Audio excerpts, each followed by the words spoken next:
to hand to her. Febos' work is a fearless exploration of what it means to be embodied. Its perils, hating a part of yourself, confronting a culture that demands you do just that, and its pleasures, a desired touch, a hard hike to a stunning view. She's the author of the memoir Wit Smart and 2 essay collections, Abandon Me and Girlhood. Girlhood received the National Book Critics Circle Award for criticism. The New York Times praised the voice of the collection, so irreverent and original, and Kirkus called it profound and gloriously provocative. Reviews also consistently mention the impacts the book is bound to have off the page, its encouragement for other writers, and the encouragement it offers readers to think of their bodies differently. Her most recent book is Bodywork, a craft book about writing about wrenching personal experiences, sex, and other people, all the things nonfiction writers really want to know about. Febos is the recipient of a 2022 Guggenheim Foundation Fellowship and a 2022 National Endowments for the Arts Literature Fellowship. Her work has appeared in many publications, including the Paris Review, the Sun, the Kenyon Review, the Guardian, Elle, and Vogue. And this list includes my personal favorite because it looked directly into my soul and diagnosed the problem, an essay for Catapult entitled, "Do you want to be known for your writing or for your swift email responses?" Changed my life. Febos is an associate professor at the University of Iowa, where she teaches in the nonfiction writing program. Please join me in welcoming her.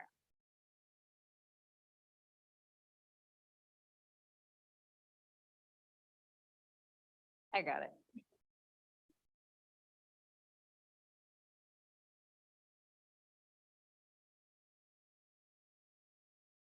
Okay.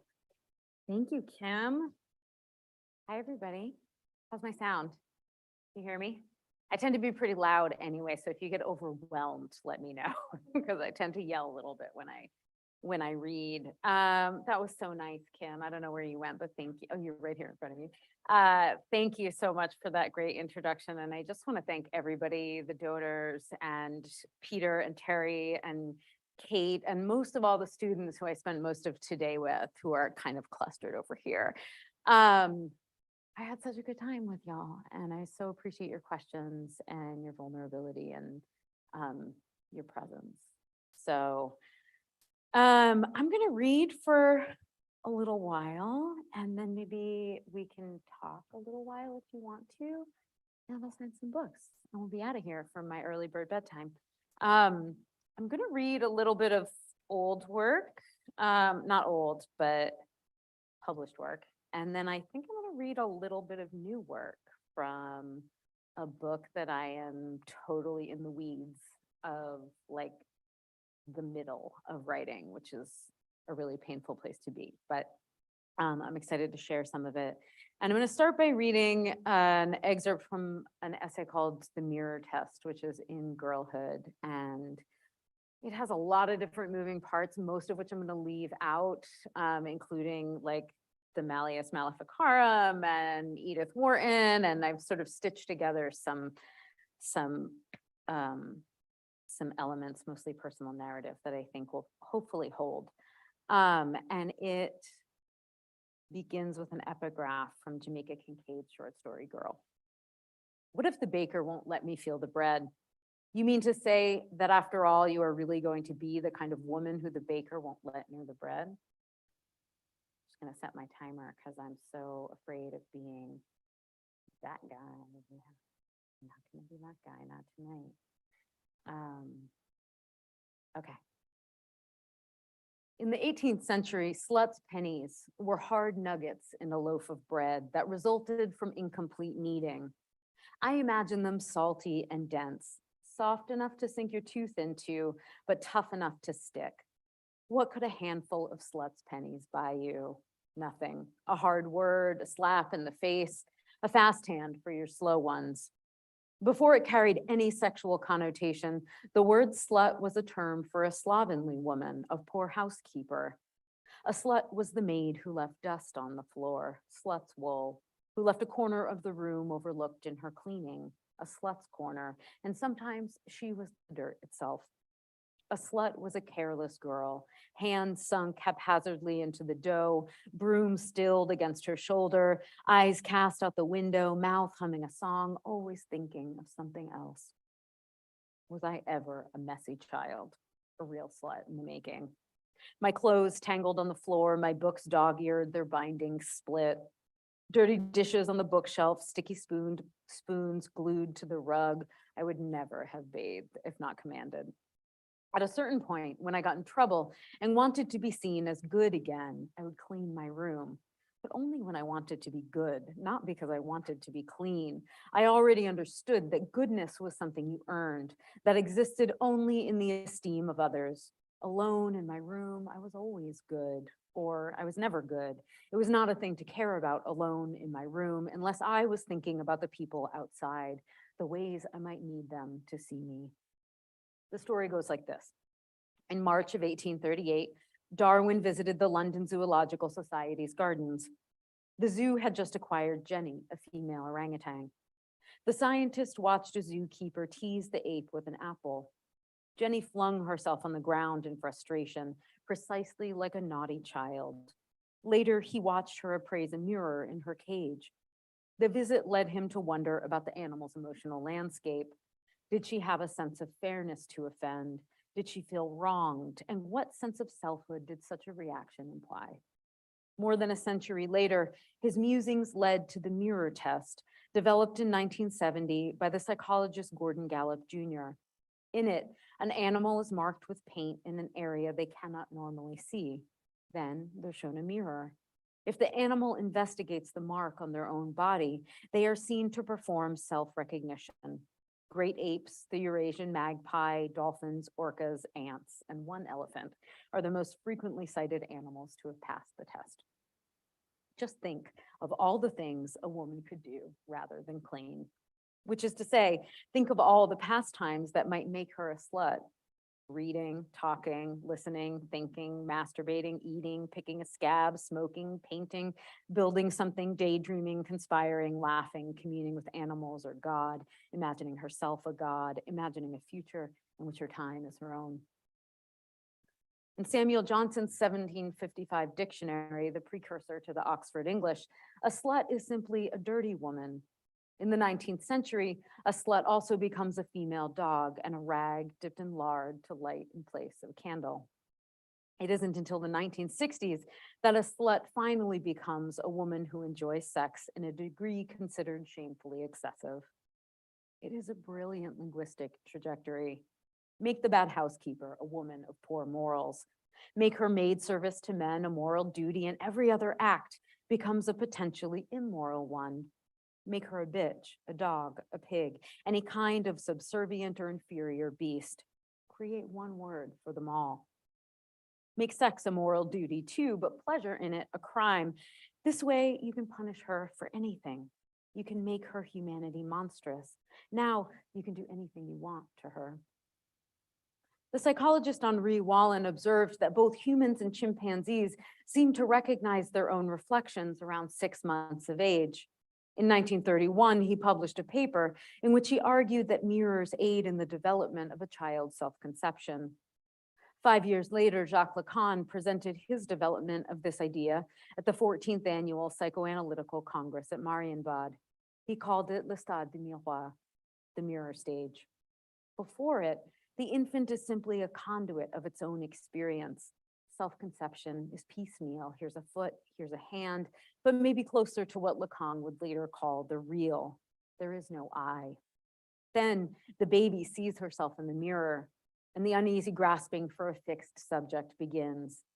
The baby can't tell the difference between the mirror self and her actual self. It is the first story she tells herself about herself, that she is her image. She's tight, they kept saying with glee about this girl or that. And this was before tight meant good or mad, and after it meant drunk or cheap. What about me? Is it possible that I actually asked this? That I was once so plaintive? Of course, I was 11, though I looked older. No, you're loose as a goose. I remember exactly what I wore that day. Button-fly jeans, short sleeve shirt with a floral pattern. It must have seemed important. I must have looked down at my body to see what they saw. There was no mark, but that didn't mean it wasn't there. It would be another year before anyone would spit in my face, threaten me, or prank call my home. But by the time they whispered slut into my ear, I already knew who they meant. The role of the mirror stage is ultimately to establish a relationship between an organism and its reality, or as they say, between the Innenwelt and the Umwelt. The baby, Lacan tells us, can see herself before she can control herself. It is this temporal dialectic that makes the mirror stage a drama whose internal pressure pushes precipitously from insufficiency to anticipation. That was a quote, that was not my sentence. This fragmented self is reconciled by the creation of a story about the body, a fiction that will eventually harden into something else. The geese in our town shat everywhere.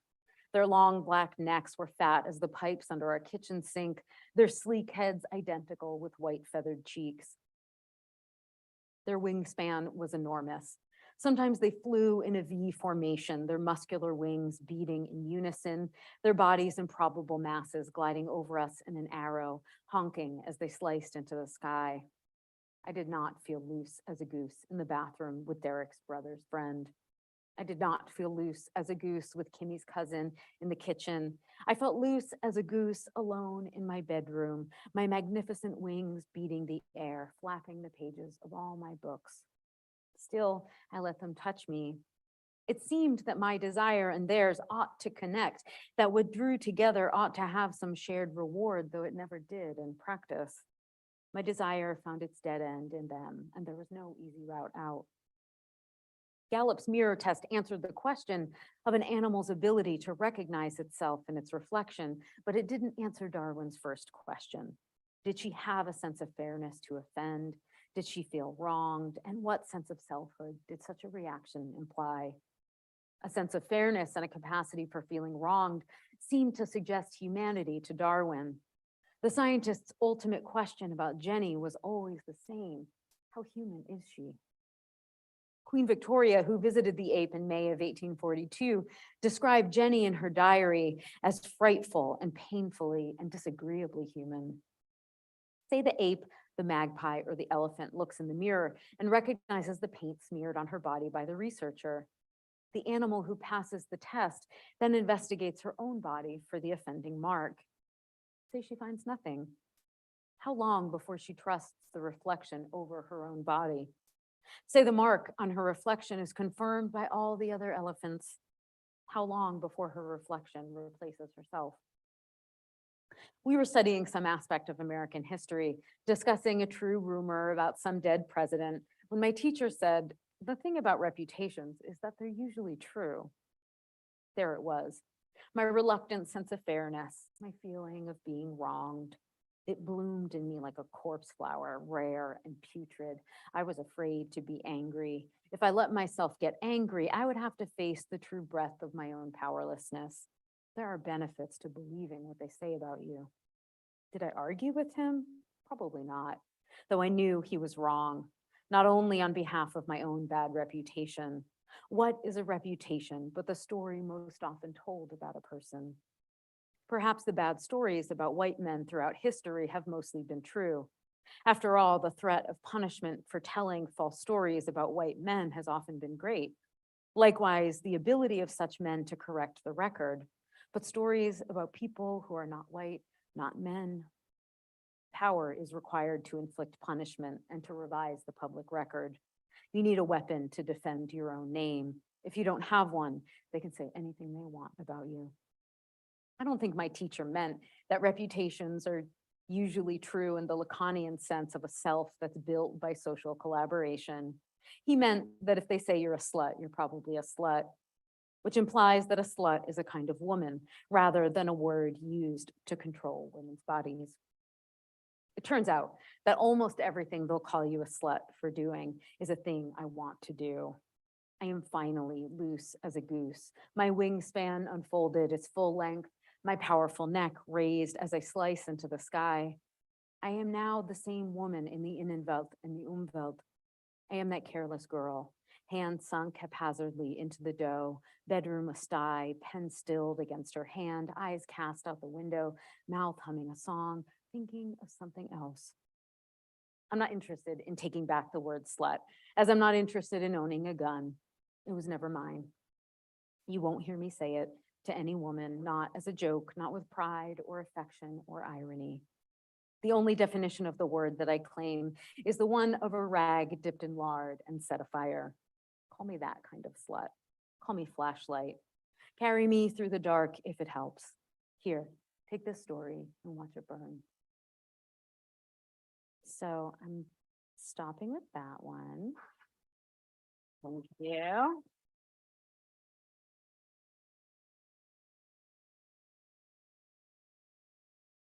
I'm going to read from the new book, and it's not as heavy, so you're welcome for ordering them this way. What do I want to say about it, except that it's embarrassing? The whole thing is embarrassing. The whole book is just a great embarrassment that I can't stop writing, which is the story of everything I've ever written. I don't know. Is there anybody here who's trying to give something up?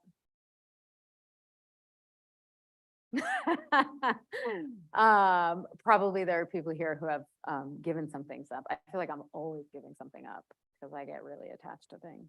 So this is for those of you who are in it right now. This is not the beginning. This comes from sort of the middle of the book, probably, but I don't think it needs any other introduction. The book is called The Dry Season. There's this woman on my flight to London. I see her 4 rows behind me, tousled hair in a wool beanie, leather boots belonging to the category worn only by lesbians and Dickensian orphans, giant backpack. I feel myself begin to glow with a chemistry visible only to the object of my attention. I don't understand the biological protocol that enacts once it's triggered, but I do know that more often than not, if I want it to be, the end result is sex. And if my past is any indication, some sort of romantic entanglement. Straight people, you're allowed to laugh at the jokes if you want. I just say that. Just a few months earlier, I would have lurched at the call, but I am halfway through a year-long promise to myself to stay celibate. In the first months, I was more vulnerable to the familiar siren song of a cute dyke, though I'd managed to stay the course. The editor, the fancy book party, the trans film director, all the loose ends and rain checks with whom I cut off contact months ago. But here I am, turning my profile to the angle mathematically most likely for her to see me, rolling my shirt cuffs up to bare a few inches of forearm tattoos, dangling my hand with its short, unvarnished nails into the aisle. Pornography, I'm so sorry. Like most femmes, I'm an expert at signaling my queerness through physical cues legible only to other queers. I can communicate my sexual identity through the set of my shoulders if I need to. I sit in the cramped airplane seat with my legs comfortably spread, my elbows on both armrests, exuding a physical entitlement to the space. So much of heterosexual attraction is contingent on the minimization and infantilization of the female body. Crossed legs, tilted heads, widened eyes, slackened mouths. A disregard for this affect suggests that a woman's desires lie elsewhere. This is why it's easy to mistake some women who have gone through menopause for lesbians. They have both stopped giving a fuck what men think of them. This secret language and all its permutations drove and defined over 2 decades of my life. I've finally gotten comfortable in my abstinence from it. But then I think, we are on a flight to London and unlikely to come any closer to one another than the 4 rows of seats now between us. There's no harm in indulging the pleasure of the dance. We land at London Gatwick, the worst airport. That's not in here, I'm just letting you know. And the attractive stranger gathers her belongings, runs a hand through her messy hair, and yes, glances in my direction before she rises to her feet and steps into the aisle. Goodbye, stranger, I think with some relief. To my great surprise, these past 6 months have been the happiest of my life. It wasn't happiness exactly that I sought in celibacy. I had just gotten so tired. I met my first girlfriend when I was 15 years old and spent the next 20 years in relationships. There were a few brief periods of singleness, but I was never alone, not really. Once I reached my 30s, I started having moments of unease when I contemplated this pattern. I was just a relationship person, I told myself. I had spent my happiest times partnered, I thought, without considering the givenness of that, having spent most of my life partnered. I was reassured by the fact that I never felt afraid to be alone. I never considered how one might not ever feel the things she had successfully outrun. Then I spent 2 years in a ravaging maelstrom of a relationship. When I finally emerged, I thought I should take a break. After this revelation, I promptly got into 5 consecutive brief entanglements. Actually 5, I'm not exaggerating, it was so pitiful. Each had a frantic tinge, like the last handful of popcorn you cram into your mouth after you decide to stop eating it. I realized that my resolution would have to be more intentional. Already, my life has opened up like a mansion whose rooms had been locked. Now, there is so much more space in which to live. I anticipated that I would miss the thrill of seduction, but that urge has also come and gone, never surging strong or long enough to compel me from observation to animation, until today, that is. The customs line is interminable, but I'm distracted entirely by the inching undulation of the line as it snakes forward, delivering my crush and me past each other by mere feet at regular intervals.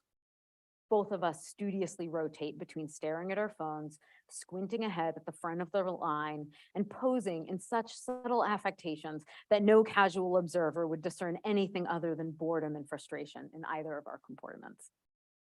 It might seem arrogant for me to assume that my airplane crush reciprocates my attention, but trust me that when you've been performing this choreography for more than 20 years, you know when your partner feels the music and when she doesn't. The first decade was spent being humiliatingly mistaken a good portion of the time while I cultivated this precise radar. But in the years since, it hasn't led me astray. The thrill, of course, resides in the slender possibility that this time, I might be wrong. She reaches the booth 10 or 15 people ahead of me, and despite devoting a valorous 12 minutes to backpack reorganization and another 3 to tightening her shoelaces, she has left no other option but to continue on her journey. My disappointment as she disappears into the airport is matched by the return of relief. The spell is broken. I have not violated my abstinence. I dig my passport out of my jacket's interior pocket and shuffle forward, happily bored, mistaken once more in my certainty that temptation has passed. Soon after I got sober at 23, my sponsor told me I couldn't steal anymore. She probably would have told me this sooner if she'd known that I was still stealing things, mostly books from the Barnes & Noble in Union Square and bags of food from the self-serve bins at the overpriced health food store on University, but I'd never mentioned it until I happened to be on the phone with her as I walked to my building's laundry room and found that someone had left a stack of quarters on the table by the change machine. I can take them, right? I asked her. Absolutely not, she said. We don't steal. I felt awash in relief at this. I used to get a terrible wave of dread right before I stole anything, as if someone else was making me do it.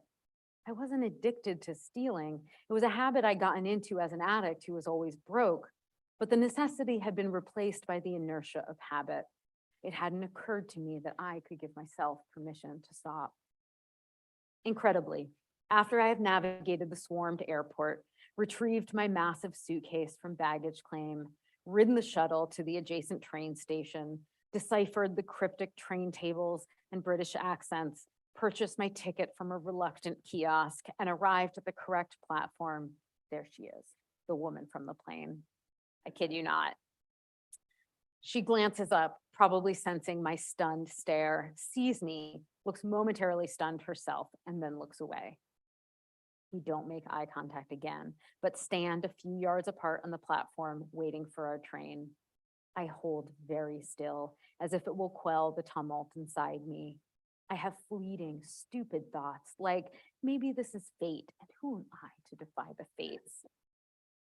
Or maybe in a foreign country, it doesn't count as violating my abstinence. I think of St. Augustine, though I find him simpering, and the pears he stole as a teen with his ne'er-do-well friends. Doing this pleased us all the more because it was forbidden, he wrote in his Confessions. Such was my heart, oh God, such was my heart when thou didst pity, even in that bottomless pit. I think of how when I was a child, my appetites were so great that my parents used to sometimes refer to me as a bottomless pit. I loved my own undoing, wrote Augustine, and I do know what he meant, the ecstasy of yielding to the forbidden. The train finally pulls up to the platform, whipping my hair around my face. We board the same car from different doors. Again, I settle 4 or 5 rows ahead of her. My body feels rubbery with exhaustion. I hardly slept on the plane, but buzzy, animated by the prospect that something is going to happen. Amazing, the resiliency of this excitement, as if I haven't lived through what happens countless times before. I haven't felt it in so long, this nervous attention to my body and its environs. I've always told myself that it is waking, this feeling, but is that right? Right now, it feels just a few clicks away from fear. At 40, while her interest in friendship grew increasingly compelling, Virginia Woolf wrote to a friend that sexual relations bore me more than they used to. I've come to the conclusion that love is a disease, a frenzy, an epidemic. Oh, but how dull, how monotonous, and reducing its young men and women to what abysses of mediocrity. How ironic that I have momentarily succumbed to the abyss of mediocrity at this particular moment, for I have come to London to follow the trail of my celibate role models, beginning with Woolf. In a few days, I will leave London for Germany's Rhine Valley, where I will visit Hildegard von Bingen's Benedictine Abbey. Like Woolf, Hildegard lived a life devoted to her art. The German polymath was just as prolific as the modernist and called her own work the living light. She claimed visions from early childhood, though no one particularly cared until she was about my age. As soon as her direct line to God was finally recognized by the church, she announced that God had commanded her, make known the wonders you live, put them in writing and speak. Convenient for an artist who would have had no other path to a life based in creative practice other than that prescribed by God. Like that of most nuns, the goal of von Bingen's celibacy was ostensibly to relate to God. How then, I keep wondering, did she write the first description of a female orgasm? True story. How did she know the sense of heat in her brain? How the woman's sexual organs contract and all the parts that are ready to open up during the time of menstruation now close in the same way as a strong man can hold something enclosed in his fist. Perhaps for her, erotic ecstasy was a metaphor for the spiritual rather than the inverse, as we so often assume. Or maybe she was just a lesbian feminist separatist before you could be such a thing, the original art nun. One of the early revelations of the past months has been that celibacy and ecstasy are not mutually exclusive. After close consideration, I determined in the first month that masturbation would not violate the terms of my abstinence. The ecstasy of orgasm was not the sort I needed respite from. My need for celibacy has more to do with performance than it does with pleasure, the ways I have molded myself around the desires of others. My practice of self-pleasure predates that of sexual performance. It's a relationship I formed with myself before I ever formed a sexual relationship with another person. It's hardly even lust that propels my masturbation. I've never been a light of candles around the bathtub type of masturbator. I'm more of an eat a bag of chips type of masturbator, a procrastinator. As there are plural celibacies, so there are plural ecstasies. When I strip away the great swells of feeling that obscure it, I can see how those habitually compelled by the ecstasis of attraction are almost robotic in their pursuit, like a sex Roomba. You guys know what a Roomba is? Those little vacuums. The starkness of this fact disturbs me, as if I've suddenly recognized the smell of ammonia, as if I have just realized that money is nothing but paper. Now, when people flirt with me, it is so clear that they don't see me. They see only a source of what promises to slake their thirst, but never will. They are, as the etymology of ecstasy indicates, outside themselves, outside of the place where true empathy resides. Of course, by they, I also mean me for most of my life. We have never been in this together. We have only each been alone in the same place with the same goal. As I count the dwindling stops until my destination and stare uncomprehending at the book in my lap, my nerves increase. I glance back over the heads of reading passengers and sleeping children, gently nodding with the motion of the train car. The stranger's face is tilted toward the window, outside of which a field and then a small pond glide by. But I see the flicker of attention to my movement and feel the hum of the invisible cord between us, its subtle electricity, though I sense that she will not be the one to act. I know how to do this. The right kind of question to break the silence, the conversation to follow, the casual invitation to meet up later. I haven't missed many of these opportunities in the past. Especially when I was younger, I kissed a lot of strangers. In more recent years, I've collected friends that sat like simmering pots, maintaining the warm promise of consummation if I ever got hungry enough. But something is different, intercepting the usual broadcasts like the song of a nearby radio station, snippets of a chorus that I begin to recognize. My excitement is a kind of anxiety. I am anxious because I do not want to consummate this flirtation. I know what lies at the end of the story, and it is either predictable or ruinous. I don't want to find out which. I want to exit this train and get a cab alone. I want to release myself from this nervous bondage. And suddenly I realize that I can. I let the cord go slack. I let it go completely and feel her begin to drift away. I retrieve my attention from its locus 5 rows behind me and feel the shift inside as I return, my senses sharpened. It's as if I have removed a set of headphones from my ears and the music of my craving stops. Now I can hear the murmur of the other passengers in the train car and feel the churn of our motion against the tracks, the subtle rush of blood surging away from my heart into my hands. Here I am. Thank you so much.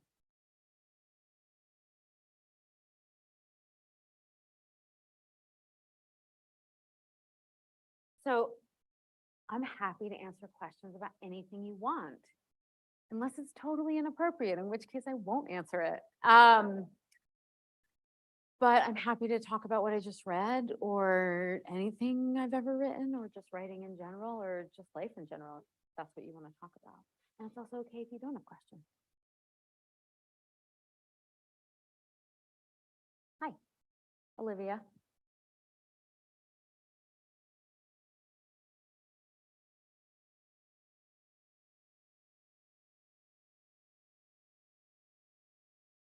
Oh, yeah. I'll repeat the question so that the people online can hear. Olivia asked how I get through the gross middle part. I'm paraphrasing. I just don't stop. I just don't quit. I mean, the thing, we were talking about this a little bit earlier in Julie's class, but I think it's easy to mistake discomfort or fear for impossibility, when actually it's just discomfort and it's just fear. And actually we can write while we're afraid and while we're uncomfortable, or I can. And I mean, it really helps. Like each book that I've written and finished and gotten through the gross middle is a point of reference that I really like pull out and stare at and I'm comforted by when I'm working, because it feels totally new and gross and in really novel ways every single time. It doesn't go away. What goes away is, or what gets dialed back is my fear that I won't make it through it or that it's not worth it. And the one other thing I'll say about that is that something that's proven true sort of over and over for me is that the parts of writing a book that feel like absolutely grotesque and horrible, and during which I am thinking this is garbage. No one will ever want to read this. It's going straight into the trash. And I just keep going. They're actually indistinguishable from all the rest of the book. It's just what's happening. I'm just like going through a scary neighborhood in my own head. It's not about the writing at all. Some of the things I'm most proud of having written, I was sure that it was never going to see the light of day because it felt so deeply uncomfortable. And for me, certain kinds of uncomfortable can manifest as self-doubt because that's like how America has trained me to sublimate it. So if I'm writing towards something that feels sort of psychically threatening to me, or I'm writing towards something that counters like a lot of the social conditioning I've undergone, like those voices get louder. But it actually is no indication of the worth of the thing I'm writing. So the more reference I have for that, the easier it gets. And also I just call people a lot and be like, oh, tell me it's supposed to be gross. And anyone who's ever written a book is like, oh yeah, just keep going. Yeah. Anybody else? Kim?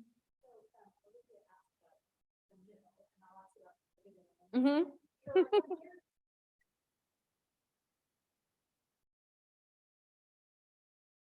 Yeah. Yeah, I can. The first part was the beginning of the personal narrative. It was probably that loose as a goose passage, I think was the first thing I wrote in that essay. Because it is the primary source to which I have the most access. And also for me, because I am, my instincts are not toward sort of plot and narrative tension. I'm kind of a horizontal writer. Like I'm really into image and research and the analytical cerebral parts of writing, all of which add up to like a total snooze fest for your general reader. So I know that for me, the personal narrative is the thing. I was talking about that with some grad students earlier today. The personal narrative is one, the thing that I will try to avoid by doing all of that other interesting hard stuff. And two, it's the thing that's going to keep the reader reading. And so I try to structure my essays around the thing. I think of it sometimes as like the spine of a skeleton, sometimes as a clothesline off of which I hang all of the other pieces of it. And it gives it a kind of governing structure. And it also gives me something to loop back to sort of intermittently as I'm toggling between other modes. So I try to lay that out first. It's also convenient because I remember the personal narrative or enough of the events anyway to sort of sketch that out so that I can sort of build an outline and a structure from that while I'm reading and interviewing people and doing all of that other stuff. And I would say what was the final thing I added in there? Oh, it was, the only reader of that essay before I handed the book in was my wife, and she read it. And there was a reference to the movie Easy A in it. And it was just like, bloop, bloop, like a couple little drops of it. And she was like, this is not fully baked. Like you need to either take it out or make it actually like curl over at the end. And so that was like, I had to go in and, which got complicated in the editorial process because getting rights for film, it's almost impossible. Like don't put dialogue from films in your essays because it will always have to come out in the end. But that was probably, and that's usually the last bit for me is like some little like very minor note that's in there of research or something that I think is cute, but that I haven't actually put the work into and I'm tired at the end. So I'm like, it's fine. It's just a little sparkle. And it's like, no, it's not. It's superfluous unless you make it earn its keep. So yeah, thank you. Natalie?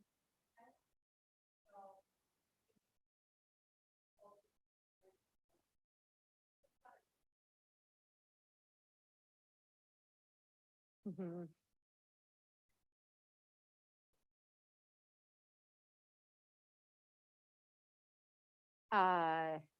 No, it's not intuitive.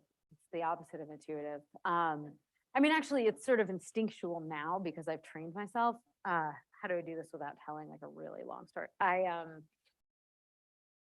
So I just sort of yielded to my instincts for a long time as a writer, which meant that I had a lot of like, there was just piles of beautiful images that didn't really add up to anything, because that's the thing that people told me I was good at when I was a kid. So I was like, oh, I'll just keep doing that.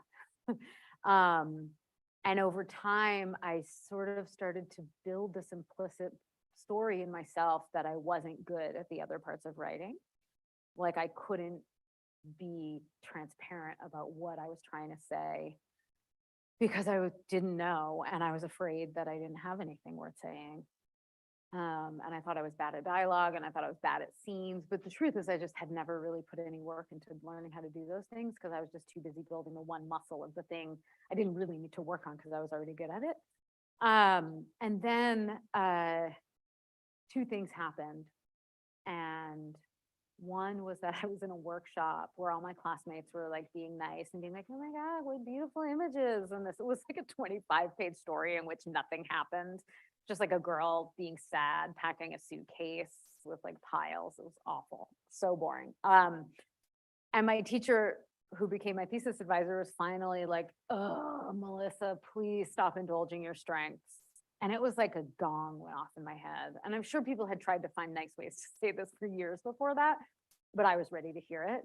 And I wrote it on a little Post-it and stuck it over my desk, and it stayed there for like 7 years. And the other thing is that an editor at Tin House magazine, where though I was not interested in working on the craft elements I was bad at, I was interested in being published, like many of my undergrads. And so I was sending my work out all the time. And this editor finally wrote back to me personally and was like, hey, I see that you keep submitting here and we keep rejecting you. I just wanted to say that you write very beautiful sentences, but you have no idea what a story is. And if you go figure that out, then we might publish you someday. And I was like, oh, okay. And then I went and figured out plot structure and narrative tension and looked at the books, my favorite books, and was like, how do they do it? They were books with beautiful sentences, but they were like what I have referred to when I lived in New York as like a subway misser. Like you would just miss, the whole train would go by and you would keep like, how do I do that? And I had not, it's actually one of the more mechanical aspects of writing to figure out how to do that. And so I just sort of trained myself to think about, and to answer your question more directly, like where do you stop and transition to something else that creates enough momentum for the reader to make it back to that story and creates enough hunger in them to get to that point through what might be the real medicine, you know, like I think of the narrative often as sort of the sugar and the other stuff as the medicine. So I try to really mind the parts that I know are fun to read, because I am a fickle reader. I will abandon a book, bore me for a few pages, and it's done, you know? So I have no right to be writing boring, brainy stuff that does not pay attention to narrative. Anybody else? Hi.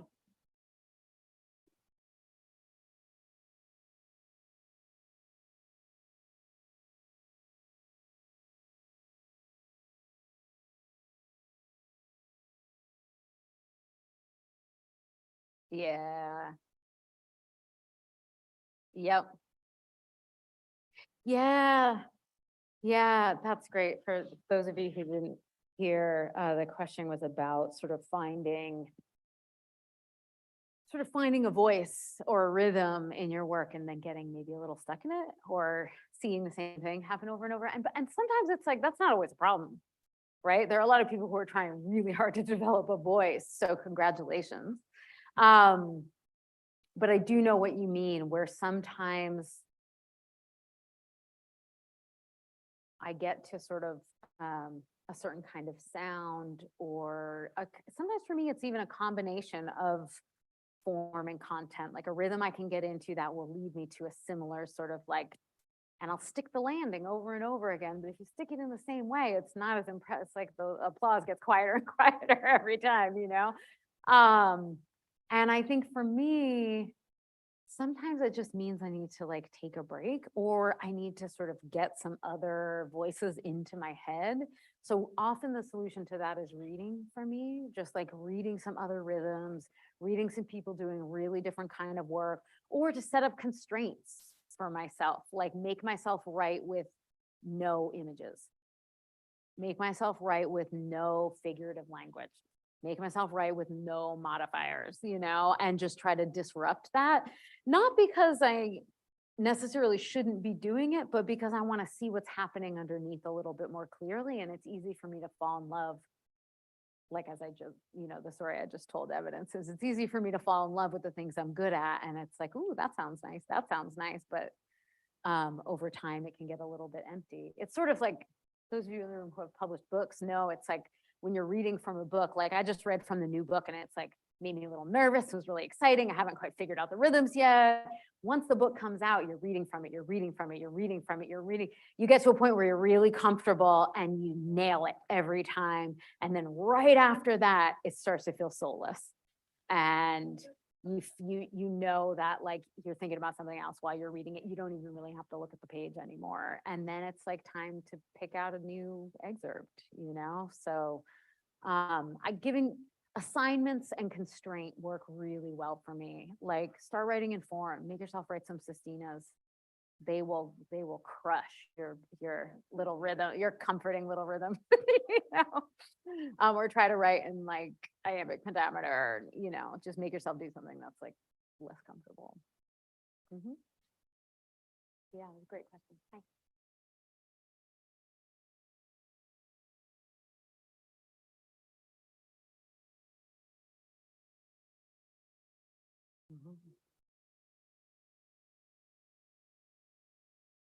Wow. Well, thank you for your service. That's not an easy job. That's interesting. Honestly, I think at the level that you're teaching, I'm on board. It's like all humanities, maybe a little bit of math. It's like a lot of music and reading and like body movement.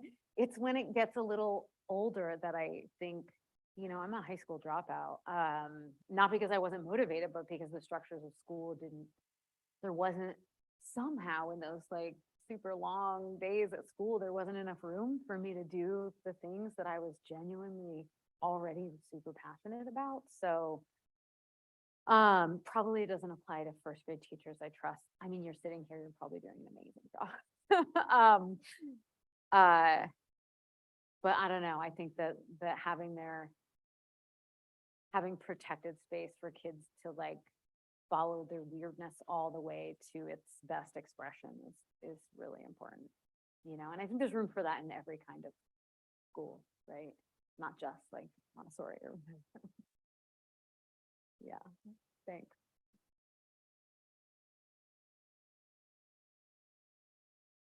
All right. If there's one more, otherwise I'm happy to. Hi.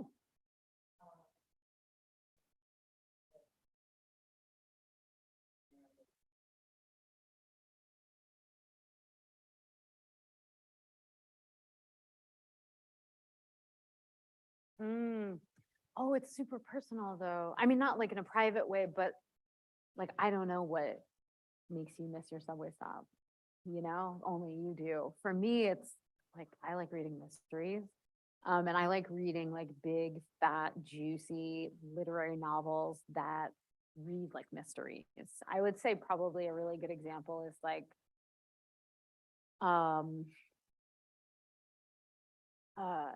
Siri Husvet's What I Loved, which is probably like my favorite contemporary novel, because it just feels, she does things in that book. I'm like, how did you do this?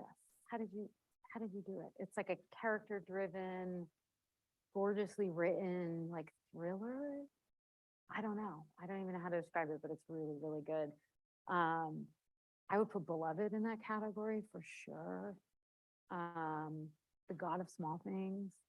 These are all like, I just want it to be deep and gorgeous and like totally ravaging, but whatever your thing is, you might like super skinny, little taut, terrifying, not, have you all read Samantha Schweblin's Fever Dream? You have, I know you have. Anyway, it's like, it doesn't matter. Whatever the thing is where you're just like, you can't stop reading it and you don't know how they did it. Go get a couple highlighters and figure out what the different parts are. What I did was, because I'm so expositorily leaning, I went through with 2 colored highlighters and I highlighted all of the like action and scenes and then all of the exposition and summary just to see what the pattern was and also what the proportions were in my favorite books. And that was really just like study them. Those are your textbooks, the books that you love. Yeah, totally. Okay, real last question.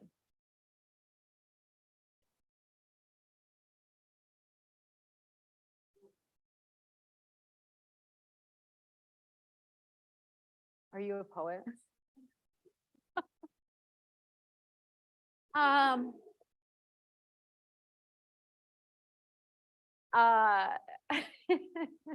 how do I write stories about the body? I think probably because I don't think I'm going to write a story about the body.